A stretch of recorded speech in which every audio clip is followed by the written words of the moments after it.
Buenos días a todos, a nuestros muy distinguidos panelistas.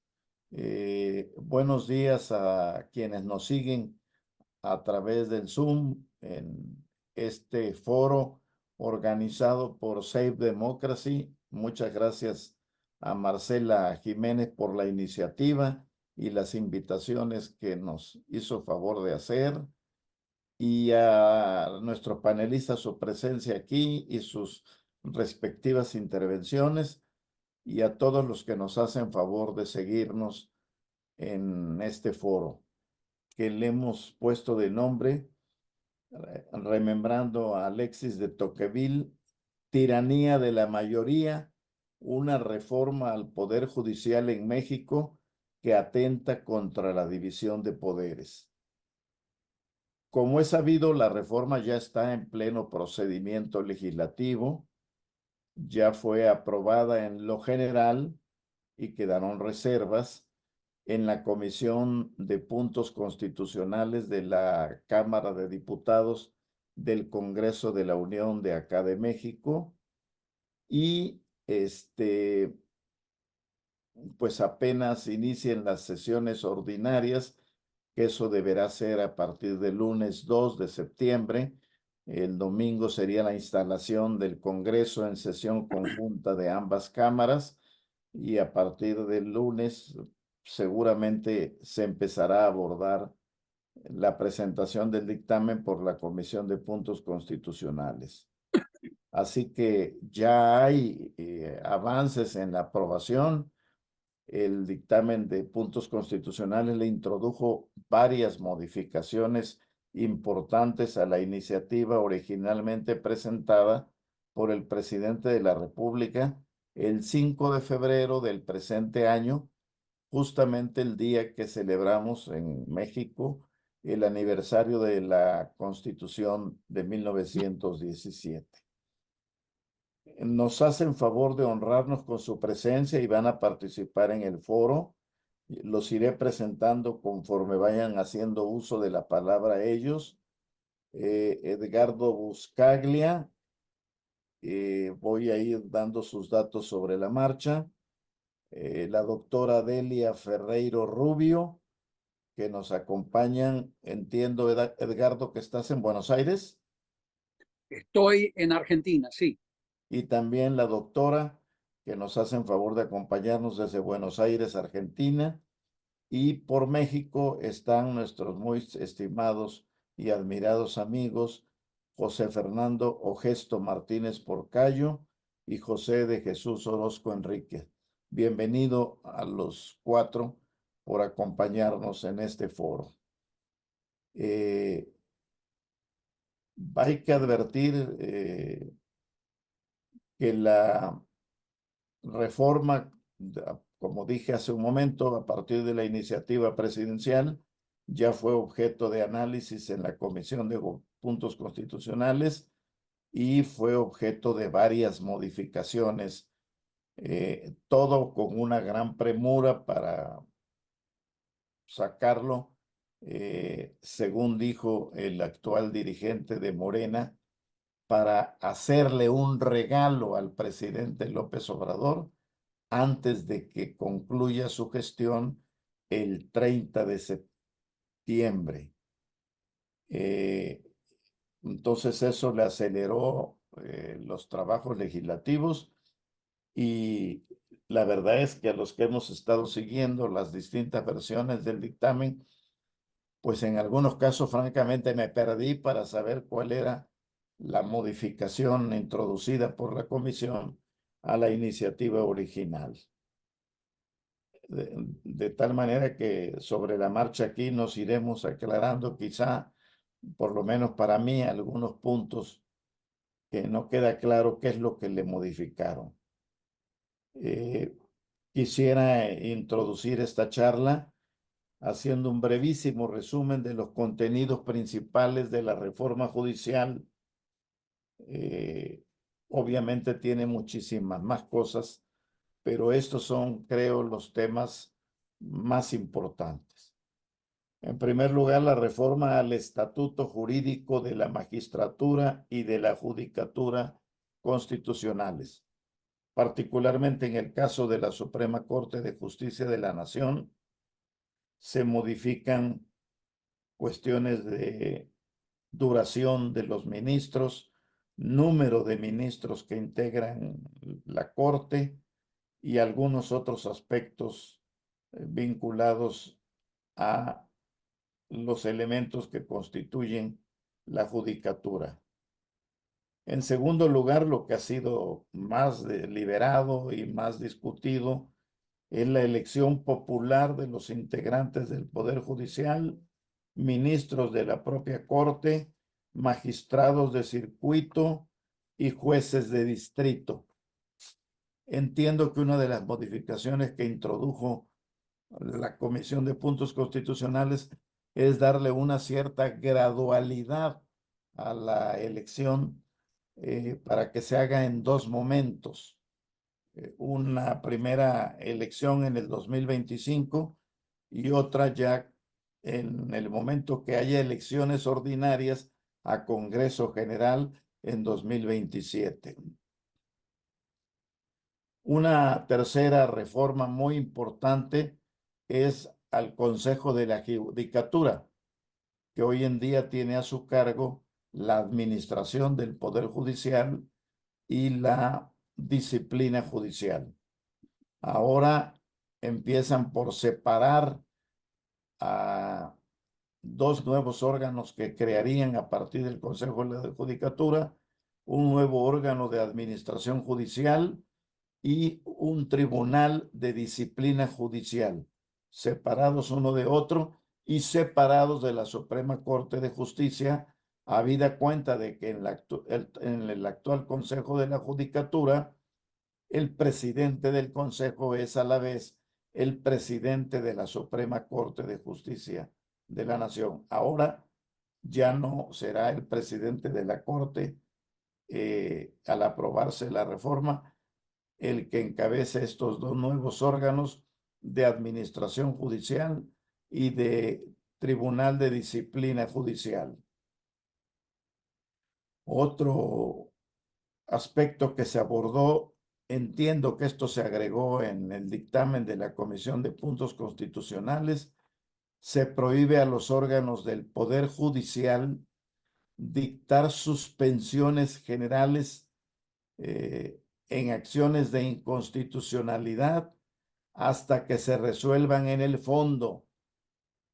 De igual modo, en juicios de amparo cuyos efectos solo deberán involucrar a los promoventes. Estas acciones judiciales fueron adecuadas por la Corte sin tener un mandato expreso, pero en atención a la reforma en materia de derechos humanos que introdujo como uno de los principios que ya están vigentes en México, la progresividad de los derechos humanos, y por eso se ha aplicado en algunos casos la suspensión general en la interposición original del recurso, en el caso de acciones de inconstitucionalidad y en el caso de algunos juicios de amparo muy especiales. La reforma judicial, otro punto más, también involucra transformar el federalismo judicial al modificar los tribunales superiores de justicia en las entidades federativas en el mismo sentido que los órganos judiciales federales. Es decir, también los miembros de los tribunales superiores de justicia y otros integrantes de los poderes judiciales de entidad federativa serán electos.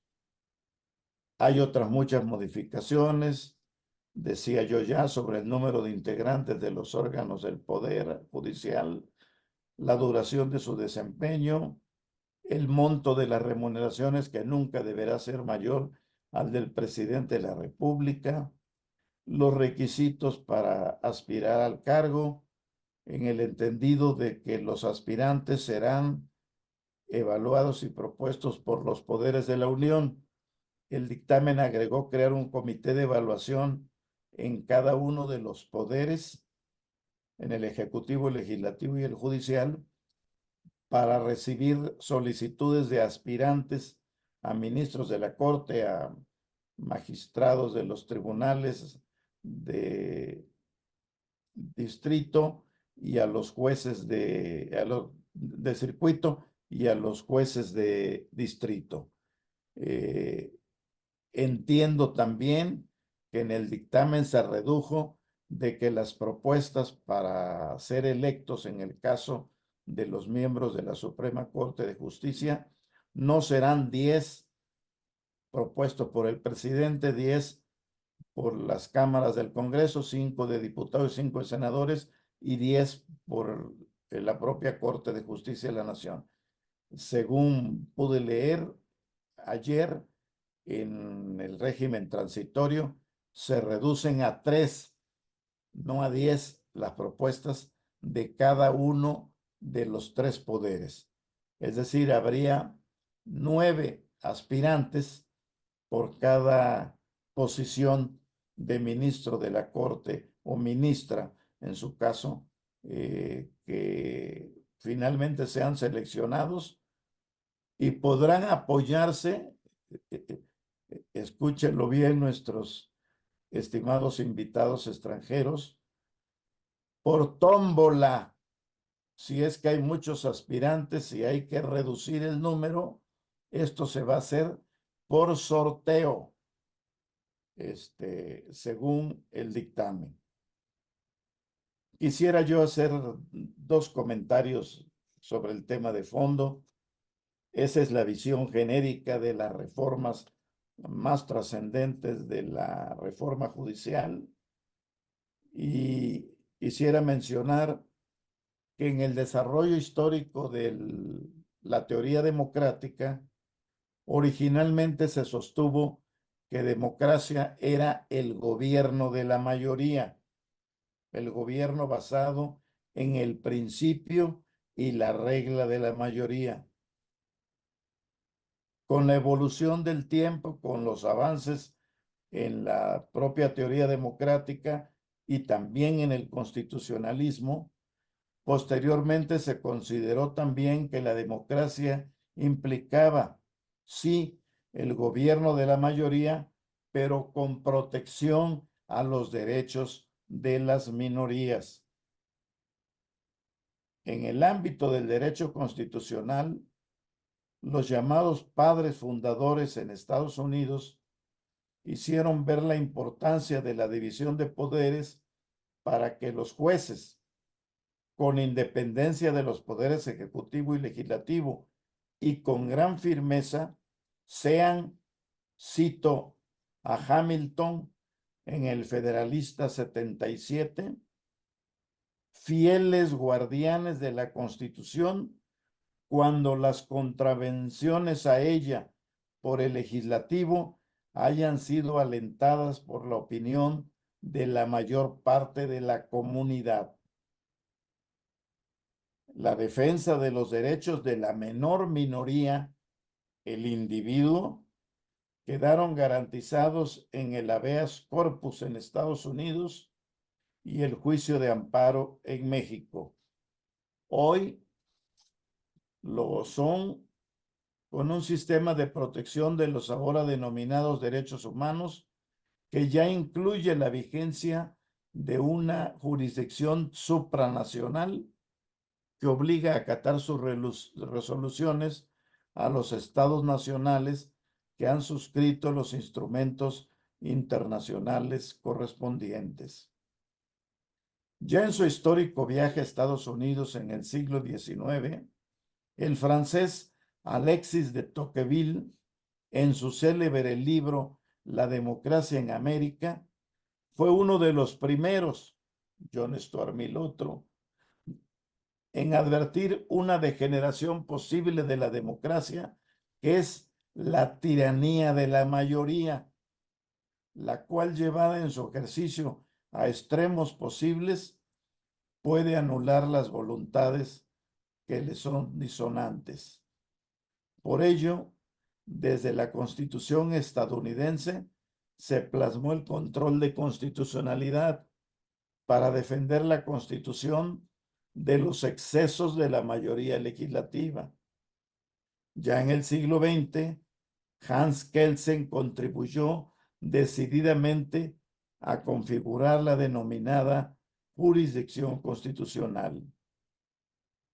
Si en el legislativo prevalece el número en las votaciones y en el judicial ha de prevalecer la independencia del juez y el conocimiento e idoneidad para defender la Constitución y la conformidad a ella de las leyes reglamentarias.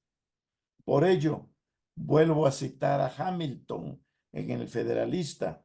Cito: si se reservase al pueblo o a personas elegidas por él con este objetivo especial, surgiría una proporción exagerada a pensar en la popularidad, por lo que sería imposible confiar en que no se tuviera en cuenta otra cosa que la Constitución y las leyes.